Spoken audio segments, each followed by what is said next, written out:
नमस्कार.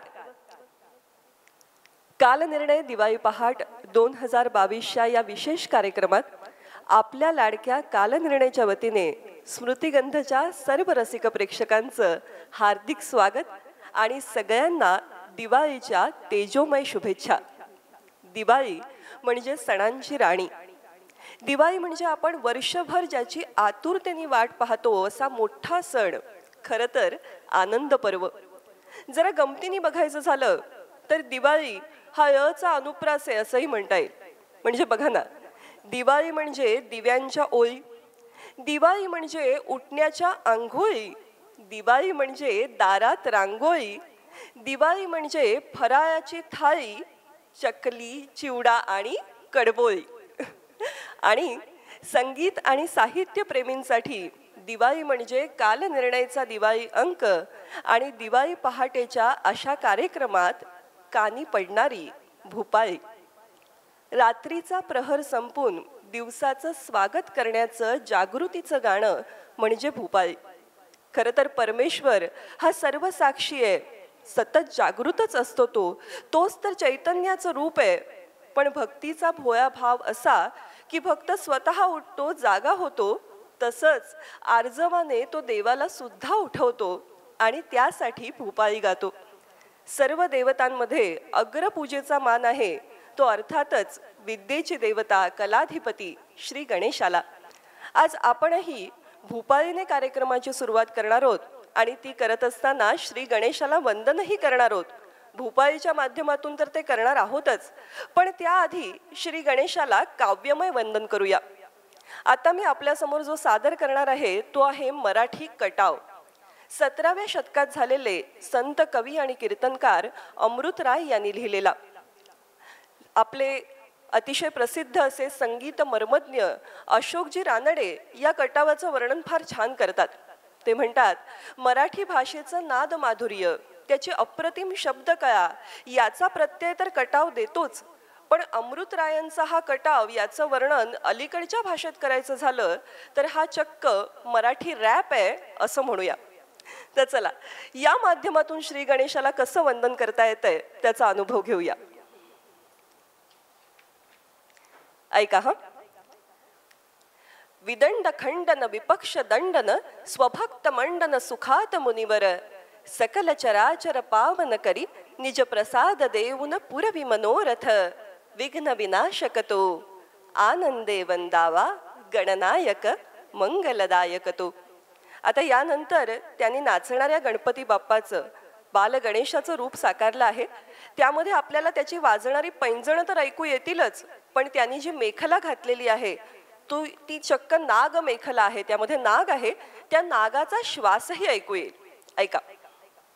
नृत्य सरस तो झुण झुण झुण झुण प्रणित नूपुरे खुळ खुळ खुळ खुळ वाले वा की पदी फुम फुम फुम करी नाग बंध कटी लय लय लय लय ललित कुंडले चप चप चप चप न्यस्त पाऊले किणी किणी किणी किणी क्षुद्र घंटिका दण दण दण दण दण उठती गुंजरव गुंग गुंग गुंग गुंग उठती गुंजरव गुंग गुंग गुंग गुंग भ्रमर गुंजती खण खण खण खण ताल वाजती धिक धिक धिलांग मृदुंग रव मृदु धिक धिक धिलांग मृदुंग रव मृदु धिक धिक धिलांग मृदुंग रव मृदु.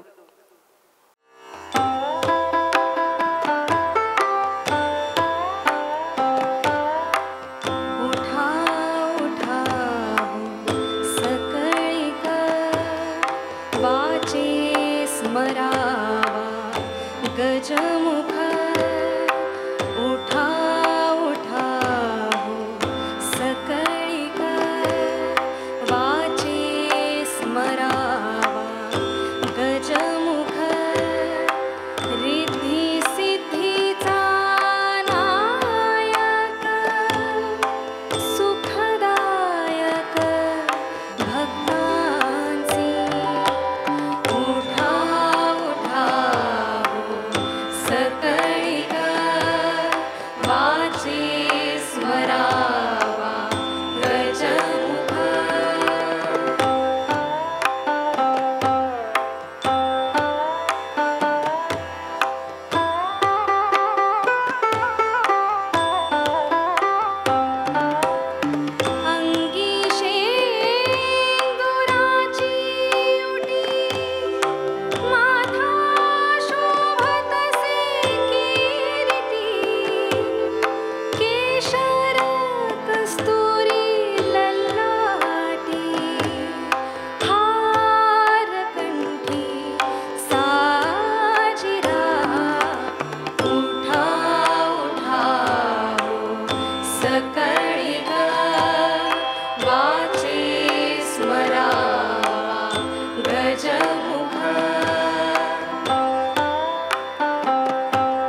स्मरता उभा जवळी तो उठा उठा सकळी ग वाचे स्मरावा गजमुख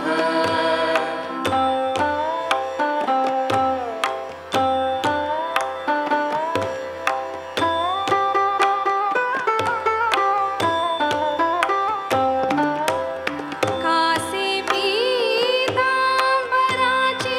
घडी हाती मोदकांची वाटी रामानंद स्मरता कंठी तो संकटी पावतो उठा उठा सकळी ग वाचे स्मरावा गजमुख उठा उठा सकळी ग वाचे स्मरावा गजमुख मंडळी, सध्याच्या आपल्या धकाधकीच्या धावपळीच्या आयुष्यामध्ये आपली पहाट होते ती अलार्मच्या कर्कशच्या आवाजाने आणि त्यानंतर व्हॉट्सॲपवरच्या फॉरवर्डेड मेसेजचं आपण दळणदळू लागतो.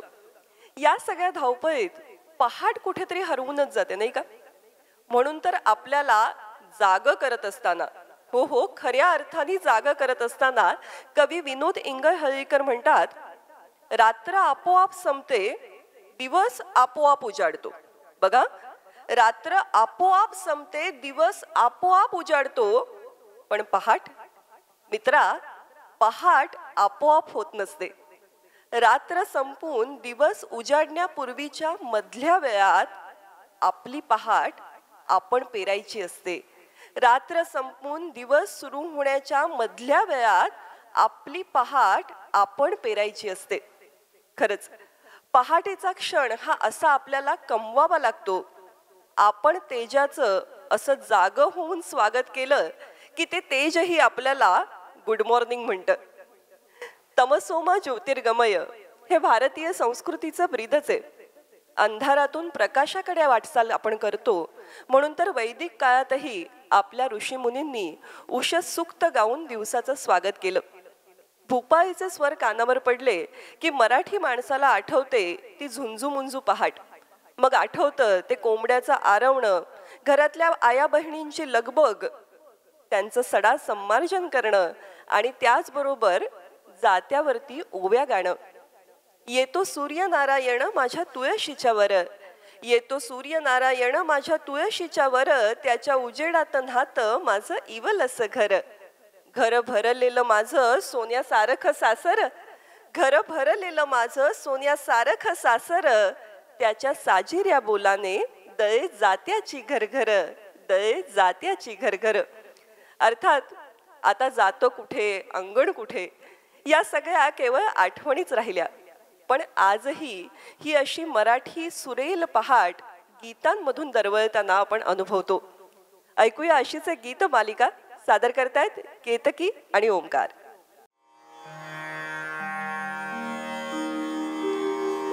उठ उगवती दिशा उजळली, अरुणोदय होई. किती वेळही झोप श्रीहरी, उठी कृष्णाबाई.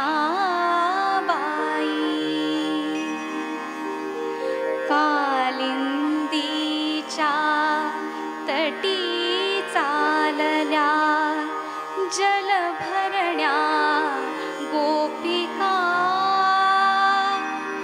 चालल्या जलभरण्या गोपिका. तुझी यासाठी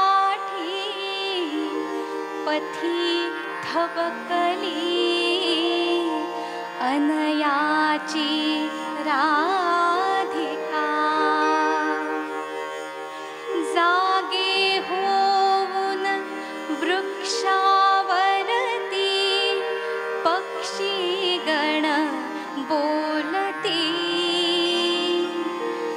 जागे होऊन वृक्षावरती पक्षी गण बोलती सहज उमलुनी वेलीवरती भवसुमने डुल्लती सहज उमलुनी वेलीवरती भवसुमने डुल्लती वत्स पाजता तुला पाहती हंबरुनी गाई वत्स पाजता तुला पाहती हंबरुनी गाई किती वेळ ही झोप श्री हरी उठे कृष्णाबाई उठे कृष्णाबाई सुस्वरे उठे कृष्णाबाई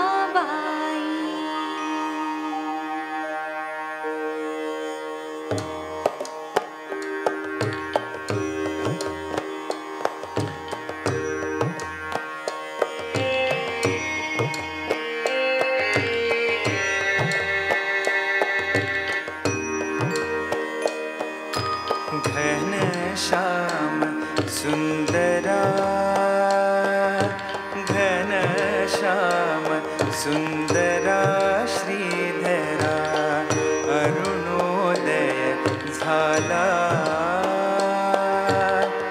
उठिलव करी वनमाई वनमाई उठिलव करी वनमाई आला घनश्याम सुंदरा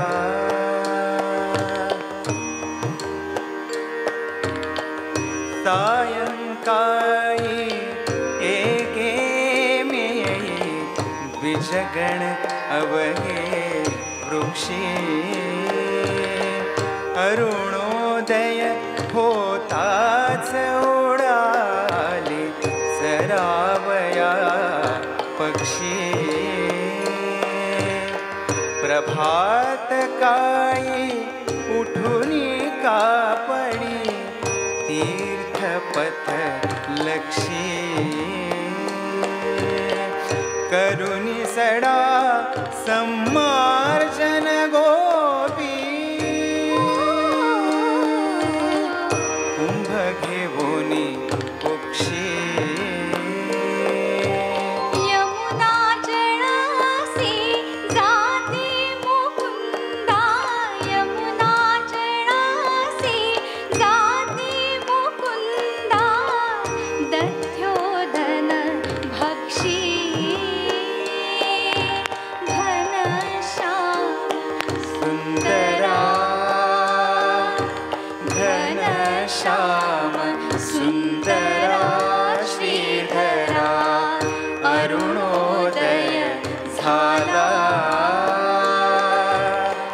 उठिलव करी वनमाई वनमाई उठिलव करी वनमाई उदया जय मित्र आला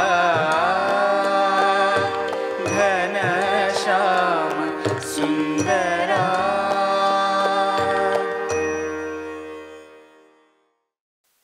खरोखरच अमर भूपाळ या चित्रपटातली सर्वांगानी सर्वार्थानी अमर अशी ही भूपाळ. म्हणजे यात स्वरातून आपण ही पहाट अनुभवतो आहोत. पण पहाट केवळ बाहेर होऊन काय उपयोग, ती आतही व्हायला हवी. आपल्या मनात सुद्धा तेजाचा गाभारा उजळून निघायला हवा. पण अनेकदा होतं काय, बाहेर सगळीकडे झगमगाट असतो, आपलं मन मात्र मीपणाच्या अंधकारामध्ये बुडून गेलेलं असतं. एका कीर्तनकारांनी गुजराती भाषेचा आधार घेऊन ही गोष्ट फार छान सांगितली बरं का. तो असं म्हणाला, गुजरातीत जसं माझे माझे म्हणजे मारू मारू म्हणतात ना, तसं जर तुम्ही मारू मारू म्हणत राहिलात तर परिस्थिती ही तुम्हाला मारते. पण हे सगळं परमेश्वराचंच आहे, आपण त्याचंच देणं हे जीवन अनुभवतो आहोत असं म्हणून आपण जर त्याला समर्पित झालो, जर आपण तारू तारू म्हणालो, तर तो परमेश्वरही आपल्याला तारतो. जीवाची आणि शिवाची ही जी अशी अद्वैत जोडी आहे, ते जे आपलं तोच असणं आहे, सोहम हा जो भाव आहे, तो जर मनात जागृत झाला तर खऱ्या अर्थाने मनामध्ये ज्ञानाची पहाट होते. स्वरूपानंद स्वामी तर सांगतात की आपलं खरं स्वरूप काय, तर सोहम हेच आपलं खरं स्वरूप. आणि हा सोहमचा नाद अनाहत आहे, अव्याहत सुरू आहे. जसा आपला श्वासोच्छवास सतत सुरू आहे, तसाच हा सोहमचा नाद सुरू आहे. आणि हेच समजावून सांगणारी ही भूपाळी आता आपण ऐकणार आहोत. अतिशय सुंदर शब्द या भूपाळीला लाभलेले आहेत.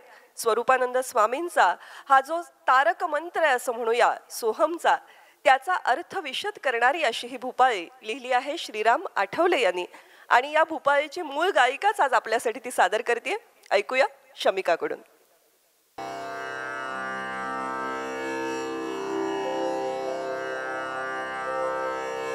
प्रभात झाली स्वरूपनाथा, या हो मम अंतरी. सोहम घोषची घुमत राहावा मानस गाभारी. माझे माझे लोप पावू दे, तुझे तुझे उगवू दे. कोणसे मी तो मी सहजपणे कळू दे. प्रसन्नतेची प्रभास दोदित झळको वदनावरी. सोहम घोषची घुमत राहावा मानस गाभारी. दृष्टी निवळू दे, तिमिर जाऊ दे, आशीर्वाद हवा. अभ्यासाचा वाचनाचा छंद जडू दे जीवा. सुमने सुमने अर्पण भावी, कृपा करा सत्वरी. सोहम घोषची घुमत राहावा मानस गाभारी. रामकृष्ण तुम्ही, रामतीर्थ तुम्ही, तुम्ही ज्ञानदेव. करुणाकर तुम्ही, कृपावंत तुम्ही, तुम्ही वासुदेव. हरिमय होनी आम्हा जाणवो, हरिमय नर नारी. सोहम घोषची घुमत राहावा मानस गाभारी. उदात्त उन्नत पावन मंगल जीवन हे भावे. सोहम सोहम म्हणता म्हणता ममत्व संपावे. सोहम भुंकर भरा बनू द्या, या देहा बास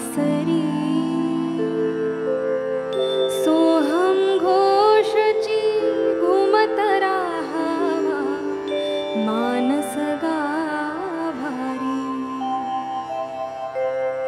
जवळ घेऊनी शिकवा गीता ओढशी लागली घास सानुले करुनी भरवा आम्हा गुरुमानी रामकृष्ण हरी जपो सदा वैखरी सोहम घोषची घुमत राहावा मानस गाभारी द्वंद्वन उरले दुःख संपले अनुभव हा यावा तिमिर मावळे गगन उजळले जाणवू दे गारवा चित्ती वचनी कृतीत यावी सहज सुधा माधुरी सोहम घोषची घुमत राहावा मानस गाभारी स्वागत करीतो सद्गुरुराया उमलो जीवनी उषा कृपा प्रसादे स्वामी आपुल्या शमुदे सगळी तृषा भक्तवृंद हा प्रसन्न वदने विनम्र वंदन करी स्वामी विनम्र वंदन करी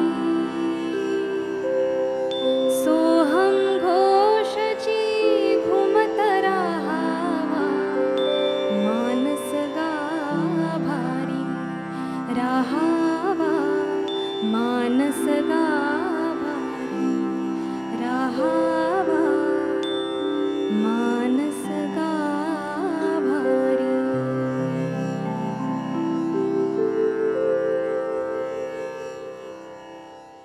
रसिक हो, काही गोष्टी खास मराठी घरांची ओळख आहेत. म्हणजे सकाळी ज्या घरातून भावगीताचे भक्तिगीताचे सूर ऐकू येतात ते मराठी घर. जेवणानंतर डेझर्ट खाण्यापेक्षा पानातच बासुंदी पुरणपोळी उकडीचे मोदक किमान पक्षी श्रीखंड तरी असावं यावर ज्यांचा भर असतो ते मराठी घर.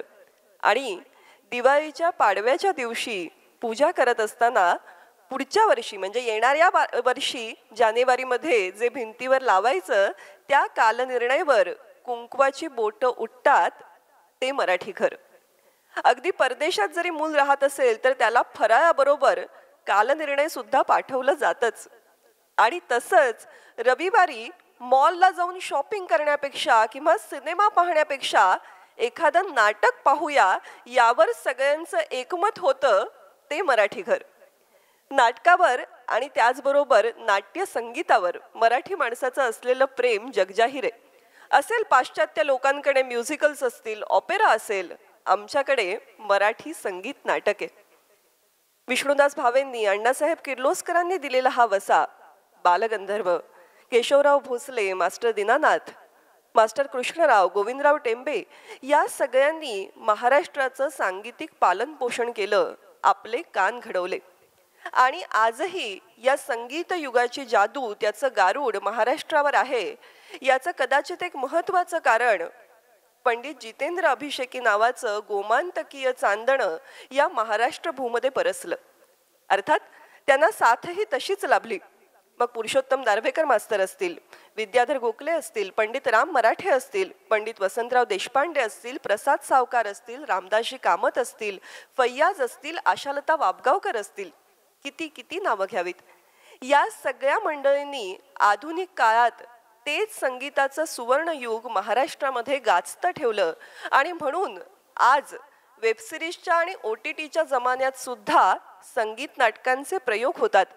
मराठी चित्रपटामध्ये सुद्धा संगीत नाटकावर आधारित मराठी चित्रपट घडतात आणि मराठी सांगीतिक मैफिली नाट्य संगीताने सजतात. त्यामुळे या सगळ्या काळाचं जर वर्णन करायचं झालं ना तर त्याला कट्यारचं युग असं म्हणावं असं वाटतं. इतकी अमाप लोकप्रियता या कलाकृतीला मिळाली आहे. चला तर आपणही आज ती मधाळ कट्यार उरी झेलूया. ऐकूया कट्यारमधली ही अतिशय सुप्रसिद्ध असणारी ठुमरी सादर करतेय केतकी चैतन्य.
मोरा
राधाकृष्णाचं प्रेम, त्यांचं अद्वैत हा भारतीयांच्या खास जिव्हाळ्याचा आवडीचा विषय आणि म्हणूनच तो वेगवेगळ्या प्रकारे व्यक्त होत राहतो.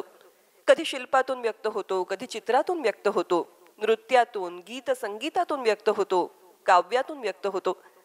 मग या प्रेमाविषयी आजच्या काळात लिहिणारी आजची कवयित्री पूजा भडांगे सहज लिहून जाते, नवा नाही हा युगांचा लया आहे, नवा नाही हा युगांचा लया आहे, सुखाचा रंग माझ्या सावळा आहे, सुखाचा रंग माझ्या सावळा आहे. आणि राधेविषयी काय बोलावं, तिच्या नावातच तिच्या असण्याचं रहस्य आहे. म्हणजे बघा ना, राधा हा जर शब्द उलटा केला तर बनते धारा. धारेच्या विरुद्ध, प्रवाहाच्या विरुद्ध पोहण्याचं सामर्थ्य जिच्या प्रेमात आहे ती राधा. मग या राधेविषयी हिंदी कवी आशिष देवल म्हणतात, गोपियां गोकुल में थी अनेक परंतु गोपाल को भा गई राधा. गोपियां गोकुल में थी अनेक परंतु गोपाल को भा गई राधा. ब्याहीन श्याम के संग, राधा आणि कृष्णाचं कधी लग्न लागलं नाही. ब्याहीन श्याम के संग न द्वारका न मथुरा गई राधा. पाई न रुक्मिणी सा धन वैभव, पाई न रुक्मिणी सा धन वैभव, संपदा को ठुकरा गई राधा. हार के श्याम को जीत गई वो, हार के श्याम को जीत गई वो, अनुराग का अर्थ बता गई राधा. गोपियां गोकुल में थी अनेक परंतु श्याम को भा गई राधा. त्या राधिकेचं हे मनोगत कवी गीतकार नितीन आखवे यांनी आपल्या उत्कट शब्दातून मांडलेलं आणि तशाच उत्फुल्ल संगीतातून आदरणीय ज्येष्ठ संगीतकार श्रीधरजी फडके आणि तेजस्वी स्वर आरती अंकलीकर टिकेकर यांच्या मार्फत आपल्यापर्यंत पोहोचलेलं हे गीत आपल्यासाठी सादर करते शमिका.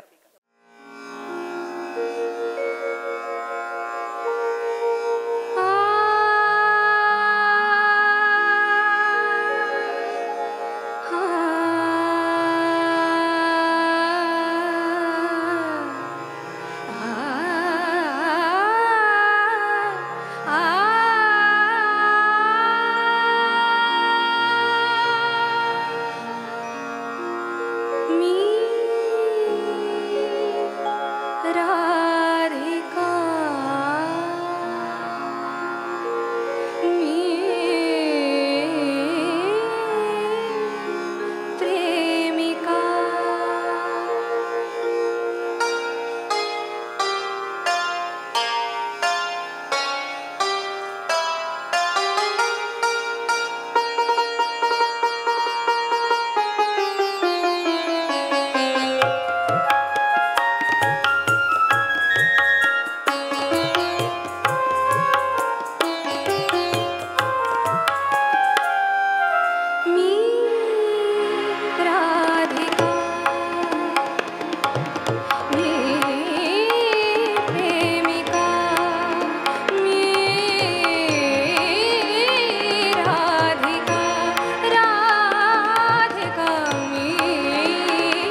श्याम रंग श्याम संग मिलनात चित्तदंग सुखाच्या क्षणीही मोहुनी वाजेही मनवीणा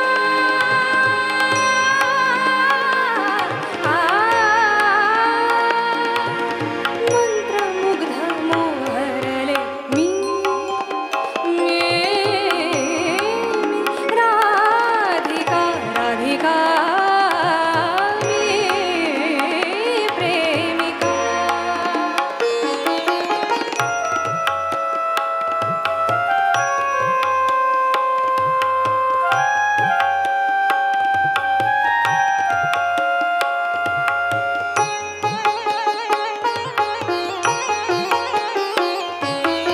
ये भान तृप्त गात्र गोकुळी पहाट मात्र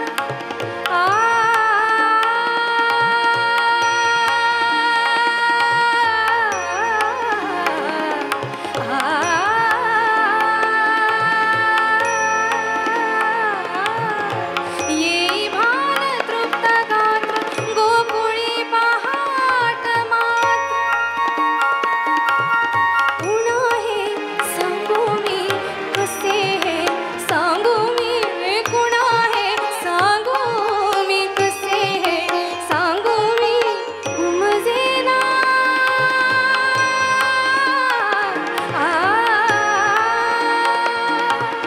श्याम क्षण जगले मी राधिका राधिका मी प्रेमिका. तन श्याम मन श्याम प्राण सखा घन श्याम तन श्याम मन श्याम प्राण सखा घन श्याम रंगले जयाचे रंगी मी राधिका राधिका मी प्रेमिका.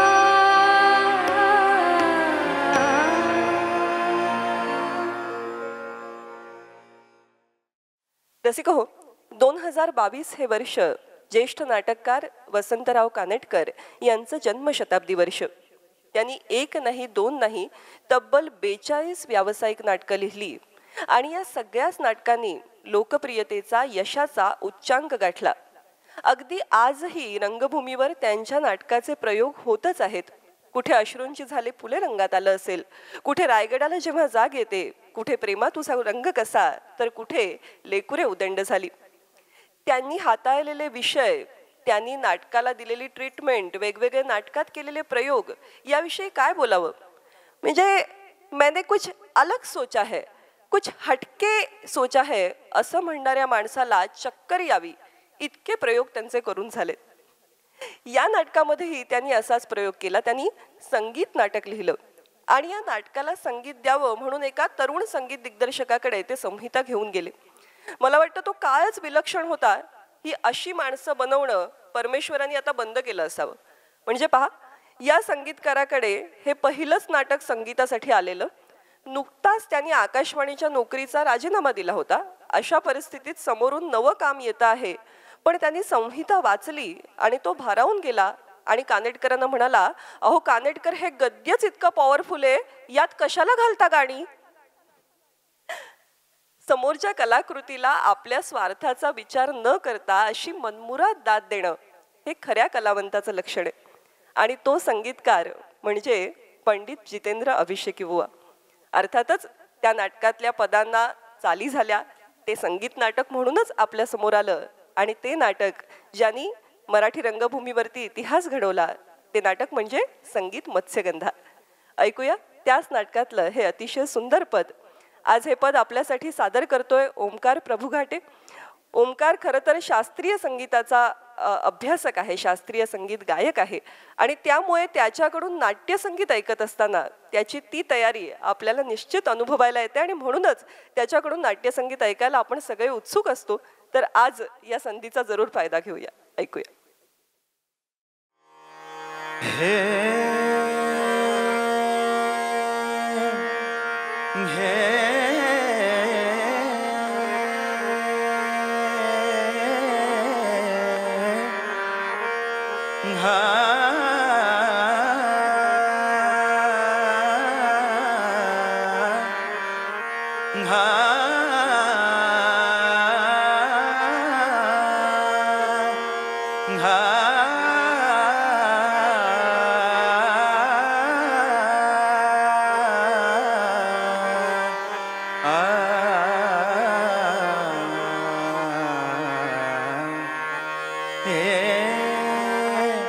गुंतता गुंतता गुंतता गुंतता गुंतता हृदय हे गुंतता हृदय हे गुंतता गुंतता गुंतता गुंतता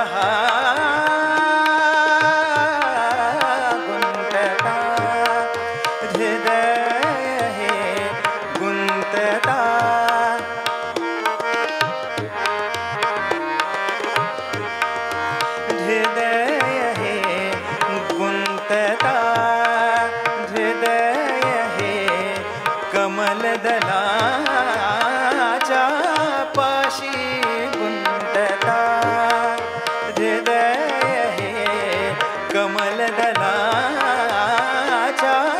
पाशी हा प्रणयगंध परिमळे हा प्रणयगंध परिमळे प्रणयगंध परिमळे तुझ्या अंगाशी गुंतता हृदय हे गुंतता हृदय हे गुंतता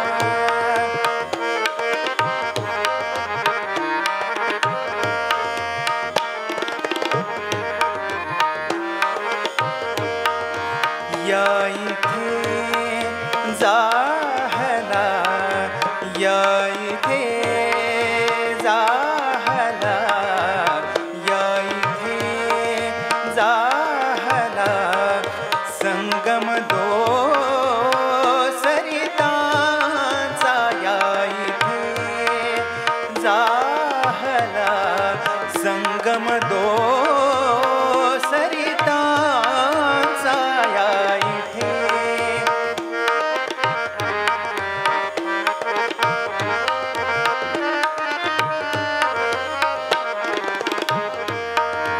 जाहला या इथे जाहला जाहला जाहला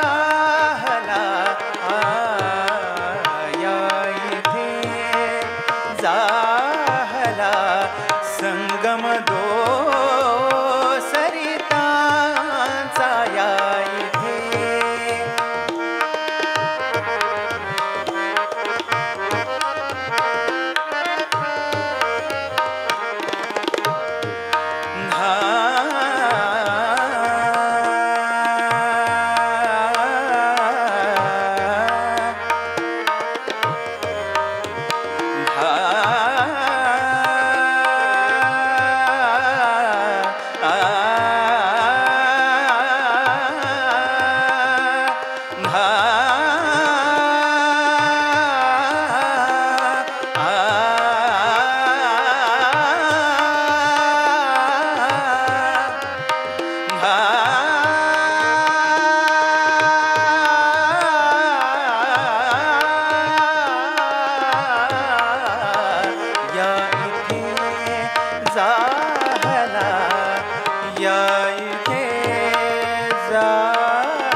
संगम दो सरितांचा प्राप्तनी आपुला योग तिथे विधेचा प्राप्तनी आपुल्या योग तिथे विधेचा अद्वैत आपुले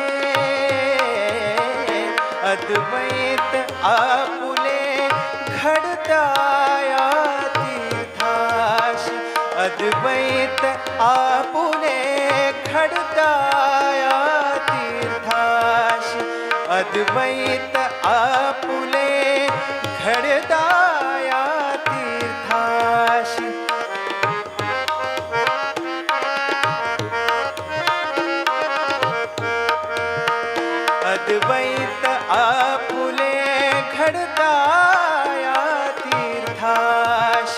हा प्रणयगंध परिमळे हा प्रणयगंध परिमळे तुझ्या अंगाशी गुंतता हृदय हे गुंतता हृदय हे गुंतता हृदय हे गुंतता हृदय हे गुंतता हृदय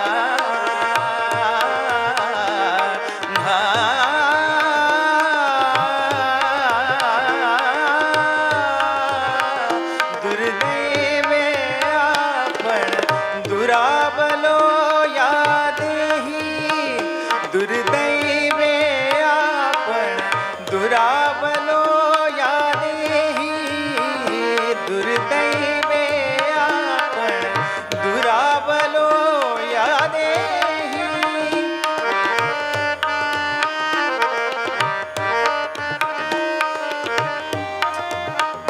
दुर्दैवे आपण दुराबलो या देही दुर्दैवे आपण दुराबलो या देही दुर्दैवे आपण दुराबलो या देही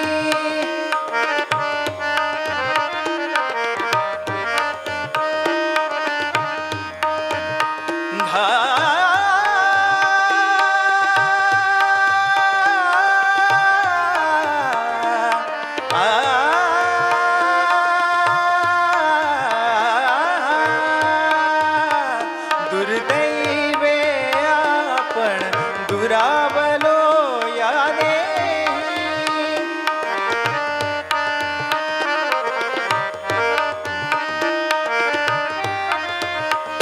दुर्दैवे आपण दुराबलो या देही दुर्दैवे आपण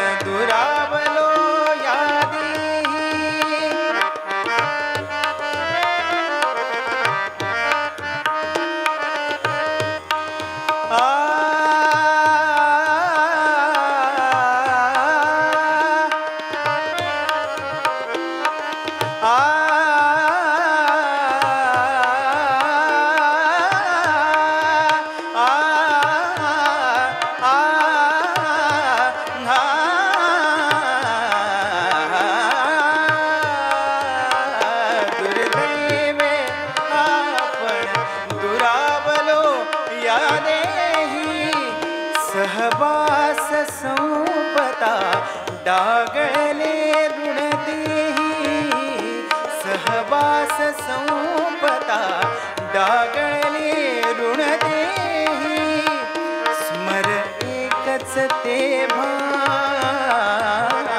स्मर एकच तेव्हा सखये निज हृदयाशी स्मर एकच तेव्हा सखये निज हृदयाशी हा प्रणयगंध परिमळे हा प्रणयगंध परिमळे तुझ्या अंगाशी गुंतता हृदय हे गुंतता गुंतता गुंतता गुंतता गुंतता गुंतता गुंतता गुंतता गुंतता गुंतता गुंतता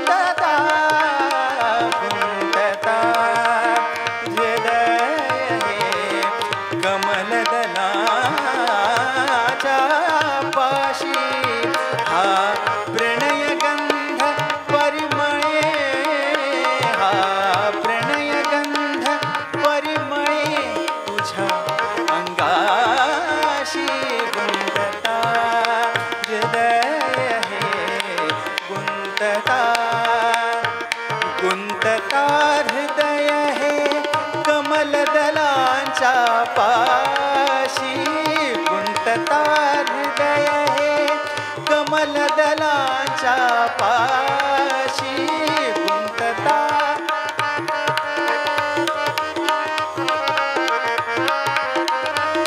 गुंतता हृदय हे कमलदलाच्या पाशी गुंतता हृदय हे गुंतता हृदय हे गुंतता गुंतता गुंतता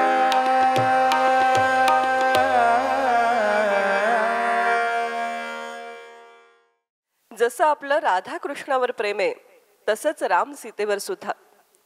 त्यांचं प्रेम हा आपल्यासाठी आदर्श आहे. आणि का असू नये, वनवासात सुद्धा लक्ष्मणाच्या साथीने त्यांनी पर्णकुटीत घर वसवलं. आता अनेकांना घरात राहूनही आपण वनवास भोगतोय असं वाटतं, हा भाग वेगळा. यातला गमतीचा भाग सोडा, पण आपल्या दृष्टीने घर वसवणं, संसार करणं याची व्याख्या बघा किती व्यापक आहे. आपला घर, आपला संसार हा चार भिंतीत होत नाही, त्याला आजूबाजूचं भवताल सुद्धा असतं. म्हणजे बघा, अगदी आजच्या आपल्या BHKच्या भाषेत जरी आपण बोलत असलो घराच्या बाबतीत, तरी सुद्धा घराला छोटासा एखादा कोपरा असतो जिथे तुळशीची कुंडी असते. त्या तुळशीला पाणी घालणं हा घरातल्या गृहिणीचा रिवाज असतो. मग तिथेच एखादी गुलाबाची सुद्धा कुंडी असते. त्या गुलाबाला कळी येते तेव्हा तो सोहळा अख्खं घर साजरा करतं. आणि हीच आपली परंपरा आहे.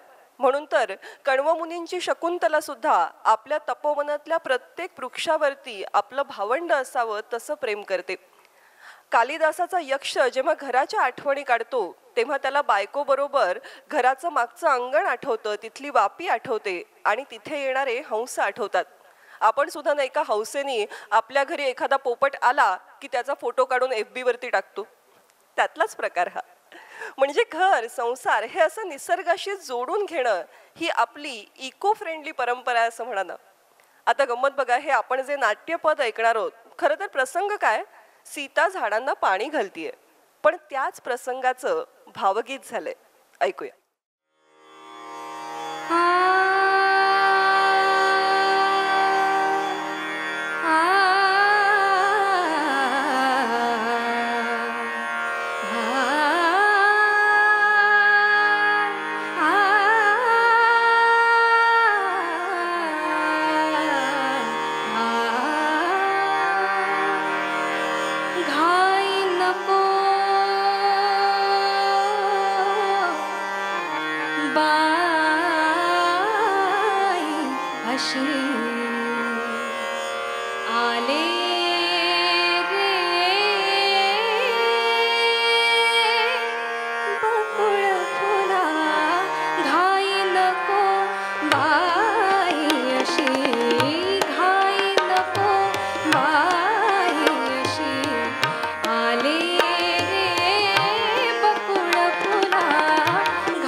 वाह शमिका, क्या बात है.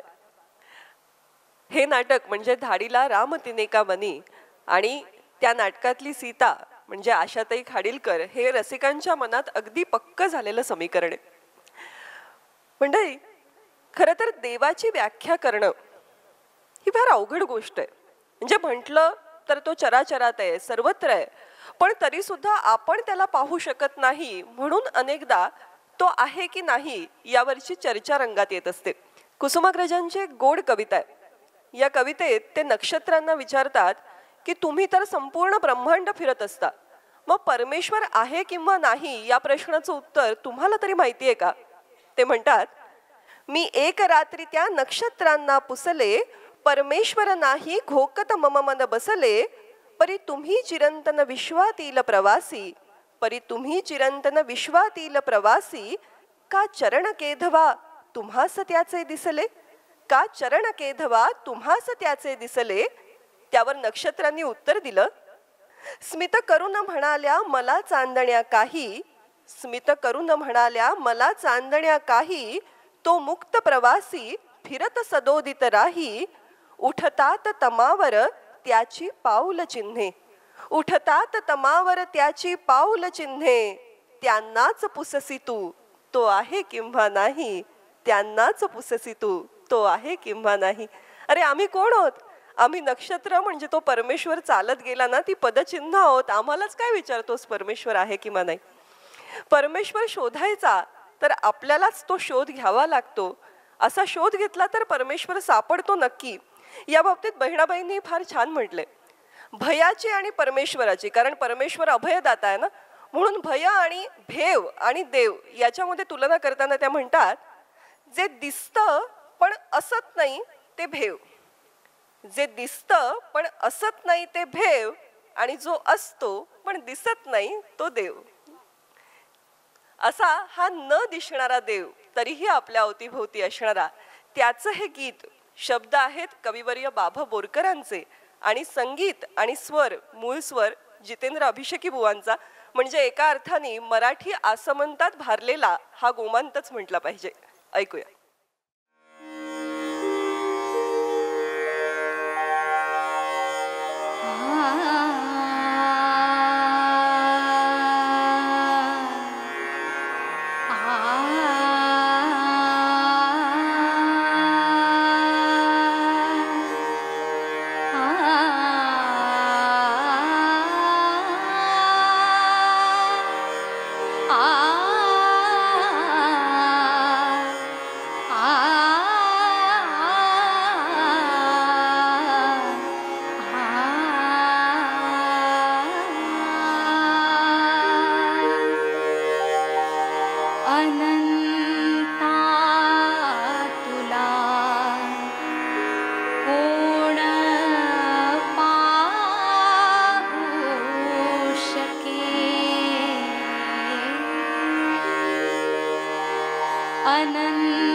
तुला गात सा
रसिक हो, आपला जन्म आपल्या हातात नसतो. म्हणजे हे केवळ मानवी जन्मालाच लागू पडतं असं नाही, तर कलाकृतीला सुद्धा लागू पडतं. आणि म्हणूनच एखाद्या गाण्याची जन्मकथा फार रंजक असू शकते, जशी आत्ता आपण जे गाणं ऐकणार आहोत ना त्याची. म्हणजे बघा, एखादं काम आपण करायचं विसरून गेलो हां, आणि समोरच्याने ते केलं का असं विचारल्यावर गडबडून आपण हो हो हो केलं केलं असं म्हटलं तर काय होईल? मला वाटतं ही कुठल्याही फजितीचीच सुरुवात असू शकते नाही का. पण ही चक्क आपल्या या गाण्याची जन्मकथा आहे. म्हणजे झालं असं की एका अल्बमसाठी पद्मश्री सुरेशजी वाडकर आणि अशोक पत्की काका एकत्र काम करत होते. आणि काही गाणी रेकॉर्ड झाली. त्यानंतर सुरेश वाडकर बाहेरगावी जायचे होते. 15-20 दिवस ते नसणार होते. त्यामुळे त्यांनी जाता जाता अगदी जुजबी सांगून ठेवलं की ही गाणी झालीच आहेत, तर पुढची गाणीही तयार करून ठेवा, मी आलो की आपण लगेच गाणी रेकॉर्ड करू. हे असं बोलणं झालं. आणि नंतर काय झालं कोण जाणे, पण पत्की काकांच्या स्मरणातून ही गोष्ट गेली म्हणा किंवा इतर कामांच्या व्यस्ततेत राहून गेलं म्हणा. एक दिवस अचानक सुरेश वाडकरांचा फोन खणखणला. काय, पुढची गाणी झाली का तयार? रेकॉर्ड करूया आपण. आता एकदम काहीच केलं नाही असं कसं म्हणणार, म्हणून पत्की काका बोलून गेले की हा नाही, म्हणजे सगळे नाही झाली आहेत, एक गाणं झालंय थोडं तयार. अच्छा, मग मी संध्याकाळी येतो, ऐकूया. आता काय करणार? अशा वेळेस मग आता आपण काहीतरी तर तयारी करायला पाहिजे, बघूया काही सुचतंय का असं म्हणून पत्की काकांनी पेटी समोर खेचली आणि त्यावरती बोटं फिरल्यानंतर नकळतच मारव्याचे सूर बाहेर आले. आणि त्यानंतर आता हे सूर सुचतायत तर त्याला आधाराला काहीतरी शब्द असू दे, एखादा मुखडा बघूया जमतोय का आपल्याला लिहायला, असं म्हणून त्यांनी शब्द लिहिले. मुखडा सुरेख जमला. संध्याकाळी मैफल झाली. मैफल म्हणजे रिहर्सलची मैफल झाली आणि त्यामध्ये हे गाणं सुरेशजींना अतिशय आवडलं. ते रेकॉर्ड करायचं ठरलं. आता आणखीन कुठल्या तरी गीतकाराला कुठे समजावा, म्हणून अशोक पत्की काकांनीच ते गाणं पूर्णही केलं. अशा पद्धतीने एका संगीतकाराचा गीतकार म्हणून जन्म झाला. आणि ते गाणं म्हणजे सप्तसूर माझे. अशासारखं गाणं एखाद्या ताकदीच्या गीतकारांनी लिहावं असं गाणं सहजपणे पत्की काका लिहून गेले. त्यानंतर त्यांनी राधा ही बावरीसाठी सुद्धा गीतरचना केलीच. त्यामुळे खरं तर संगीतकार म्हणून आपण त्यांना जितका मान देतो मोजकी असली तरी सुद्धा ही गाणी इतकी दर्जेदार आहेत की गीतकार म्हणूनही आपण त्यांना तितकाच सन्मान द्यायला हवा. आणि हे वर्ष तर आपणा सगळ्यांसाठी इतकं आनंदाचं आहे, कारण आपल्या लाडक्या ज्येष्ठ संगीतकार अशोक पत्की यांच्या सहस्त्र चंद्रदर्शनाचा कार्यक्रम संपन्न झाला. मला वाटतं ही सुखद घटना अवघ्या महाराष्ट्राने अनुभवली. आणि का अनुभवू नये, कारण त्यांच्या गाण्यांनी आपल्या मनावर चांदण्याचा इतका वर्षाव केला आहे. त्या व्यक्तीचा सहस्त्र चंद्रदर्शन सोहळा आपल्यासाठी आनंदाचा असणारच ना. तर या दिवाळीच्या निमित्ताने त्यांना आपण उत्तम आयुरारोग्याच्या शुभेच्छा देऊया आणि या गीताचा आनंद घेऊया.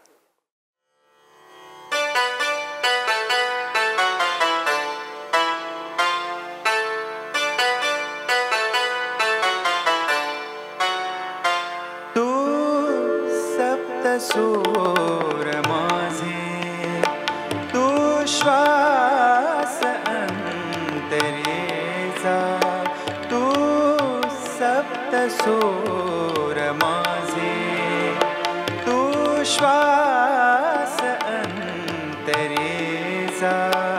गाण्यासला फला तब स्पर्श अमृताचा, तू सप्तसूर माझे, तू श्वास अंतरेचा.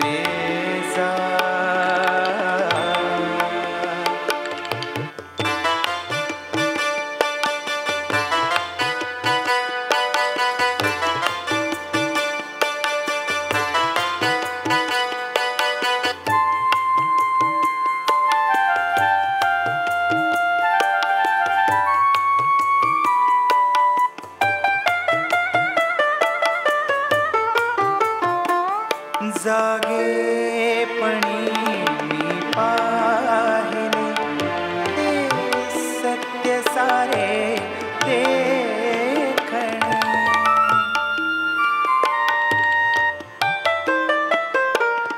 जागेपणी मी पाहिले ते सत्य सारे देखणे.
कलश अमृताचा तू सप्तसूर माझे तू श्वास अंतरेचा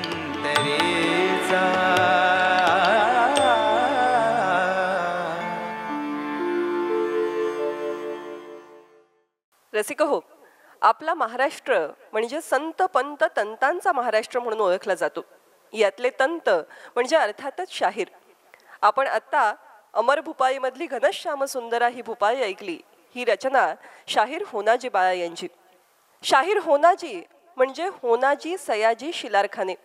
शाहिराने कवनं लिहावीत आणि त्याचा मित्र बाळा कारंजकर यांनी ती गोड गयावर गावी.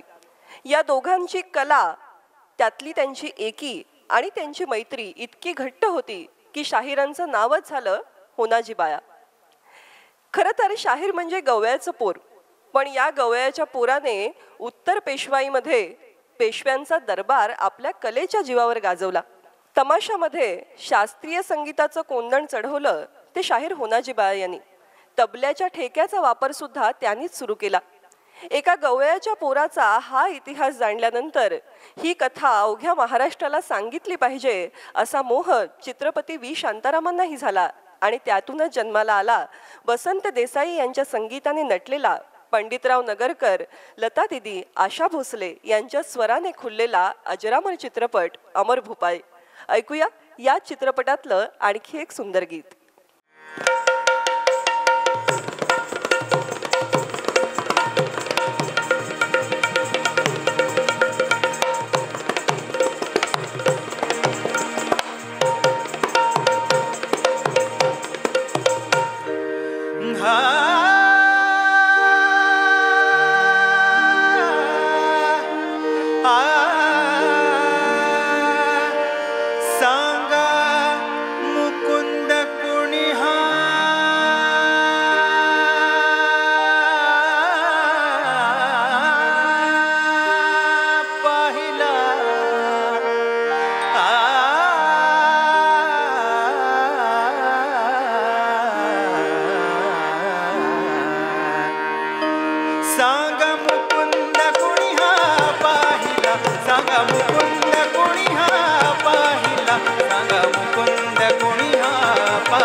सखे होतो आम्ही विषय विचारी. टाकून गेला तो गिरधारी, टाकून गेला तो गिरधारी. कोठे गुंतून बाई राहिला, सांगा मुकुंद कोणी हा पाहिला. सांगा मुकुंद कोणी हा पाहिला. सांगा मुकुंद कोणी हा पाहिला. सांगा मुकुंद कोणी हा पाहिला. सांगा मुकुंद कोणी हा पाहिला.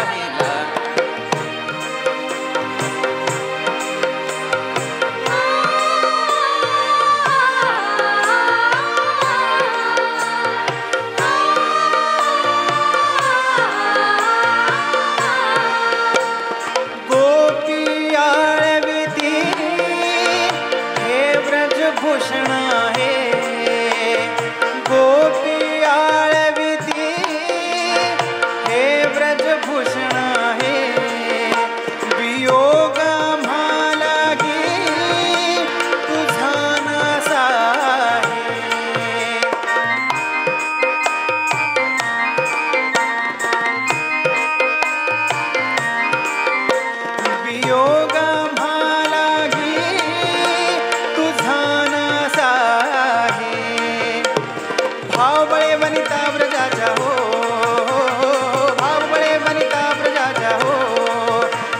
बोलावून सुता प्रतिनंद जिजा बोलावून सुता प्रतिनंद जिजा प्रेमपदी यदुकुळ टिळकाच्या प्रेमपदी यदुकुळ टिळकाच्या म्हणे हो ना जिया म्हणे हो ना जिया म्हणे हो ना जिया म्हणे हो ना जिया म्हणे हो नाची देव हा पाहिला सांगा मुकुंद कोणी हा पाहिला सांगा मुकुंद कोणी हा पाहिला सांगा मुकुंद कोणी हा पाहिला सांगा मुकुंद कोणी हा पाहिला सांगा मुकुंद कोणी हा पाहिला सांगा मुकुंद कोणी हा पाहिला सांगा मुकुंद कोणी हा पाहिला सांगा मुकुंद कोणी हा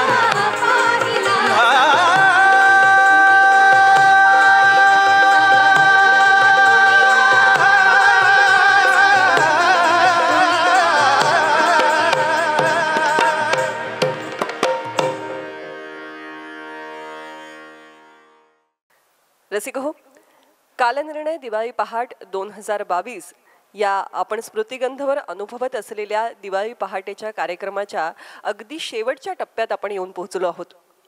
आजची ही मैफल अनुभवत असताना आपल्यापैकी अनेकांना गेल्या वर्षीची दिवाळी पहाट सुद्धा आठवत असेल, कारण ते कालनिर्णयचं सुवर्ण महोत्सवी वर्ष होतं आणि हा सुवर्ण महोत्सव स्मृतिगंधच्या रसिकांसमवेत कालनिर्णयने दिवाळी पहाटेच्या कार्यक्रमाची मेजवानी देऊन साजरा केला.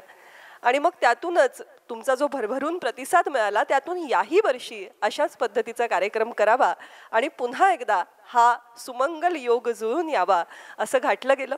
आजचा हा कार्यक्रम तुम्हाला तितकाच आवडला असेल, त्यालाही तुम्ही तसाच भरभरून प्रतिसाद द्याल याचा विश्वास वाटतो. रसिक हो, कालनिर्णय आणि आपण आपलं एक घट्ट असं नातं आहे म्हणा ना, आणि प्रत्येकासाठी हे नातं वेगवेगळं असू शकतं बरं का. म्हणजे लहानपणापासून माझं कालनिर्णयाशी काय नातं आहे असा विचार केला की मला सगळ्यात आधी आठवतं ते कालनिर्णयाचं मागचं पान. म्हणजे पहा, यूज अँड थ्रो ही खरं तर आजच्या जगाची रीत आहे. असं असतानाही आपण गेल्या वर्षीचं कालनिर्णय, खरं तर कुठल्याच वर्षीचं कालनिर्णय घरातून बाहेर जाऊच देत नाही. याचं कारण मागच्या पानावरती आपल्यासाठी साहित्यिक मेजवानी असते. अनेक गोष्टी असतात, मग तिथे लोकांना आवडणारं भविष्य असतं, पाककृती असतात. माझा कल साहित्याकडे असल्यामुळे मला तिथे असलेलं साहित्य अधिक खुणावत आलंय अगदी लहानपणापासून. आणि यानंतर आपण जे गाणं ऐकणार आहोत ना, त्या संदर्भामध्ये तिथे चक्क शांताबाई शेळके यांनी लिहिलेला एक लेख मला आठवतो. त्या लेखाचा विषय होता नाती. आता नाती असं म्हटलं की खरं तर घरगुती नातेसंबंध हेच आपल्या डोळ्यासमोर येतात. पण शांताबाईंच्या नजरेतून आपण जेव्हा नात्यांकडे बघतो तेव्हा त्यांना काय दिसतं ते असं म्हणतात, खरी खोटी मतलबी भ्रामक अनेक प्रकारची नाती असतात. खरी खोटी मतलबी भ्रामक अनेक प्रकारची नाती असतात, पण या सगळ्या नात्यांच्या पलीकडचं एक अतिशय उत्कट आणि सुंदर नातं असतं, ते म्हणजे भगवंताचं आणि भक्ताचं. हे नातं किती जिव्हाळ्याचं, किती अप्रूपाचं आणि किती विविधांगी असतं. विठ्ठलाशी आपल्या वारकरी भक्तांचा जो लया लागलेला आहे, जो स्नेह जुळलेला आहे, तो किती वेगवेगळ्या प्रकाराचा आहे हे सांगताना मग शांताबाई ज्ञानेश्वर माऊलींच्या एका ओवीचा आधार घेतात आणि अशी कल्पना करतात की देव भक्ताकडे कसं पाहत असेल, या भक्तांकडे पाहून देवाला काय वाटत असेल. तर माऊली असं म्हणतात की भक्ताला भेटण्याची उत्सुकता देवालाही भक्ता इतकीच असते. किंबहुना देव अवतार घेतो असं आपण म्हणतो, तो कशासाठी, तर भक्ताला उराउरी भेटता यावं म्हणून तो अवतार घेत असतो. मग परमेश्वर म्हणतो, तो पहावा म्हणजे भक्त पहावा हे डोहळे, तो पहावा हे डोहळे म्हणून अचक्षुसी मज डोळे. खरं तर मी निर्गुण निराकार आहे, पण सगुण साकार रूप घेतलं ते भक्तासाठी. आणि कसं घेतलं, दोवरी दोन्ही भुजा आलो. देव चतुर्भुज असतो, कशासाठी, दोवरी दोन्ही भुजा आलो घेऊनी आलिंगया लागुनी. भक्ताला उराउरी भेटता यावं, घट्ट मिठी मारता यावी, दोन हातांनी ते काम भागणार नाही म्हणून देव चतुर्भुज असं सांगतात शांताबाई. तर ही जी एक वेगळ्या प्रकारची व्याख्या आहे, ही खरं तर केवळ या नात्याची व्याख्या नाहीये. यात कुठेतरी आपल्या संस्कृतीचं जे गुह्यतम असं रहस्य दडलेलं आहे ना, ते मनाला भावत राहतं. आणि म्हणूनच दिवाळी पहाट इतका भरभरून आनंद आपल्याला का देते? कारण अनेक गोष्टींची उजळणी आपण मनात या निमित्ताने करत असतो. आणि हा जो सात्विक आनंद आहे आजच्या काळात, तसा तो दुर्लभ होत चाललाय असं म्हटलं पाहिजे. त्याचप्रमाणे भक्तिरंगात रंगून जाणं, याही शांततेचा अनुभव, सात्विकतेचा अनुभव आजच्या काळात दुर्लभ म्हणावा असा.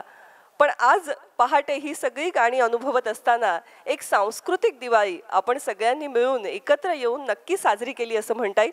तेव्हा त्याची सांगताही तशाच गजराने आपण करणार आहोत. अभंग आणि गजर हे मराठी संस्कृतीचे, आपल्या परंपरेचे जे अविभाज्य भाग आहेत, त्यांच्या समवेतच आजची ही विठुरायाची दिवाळी आपण साजरी करूया.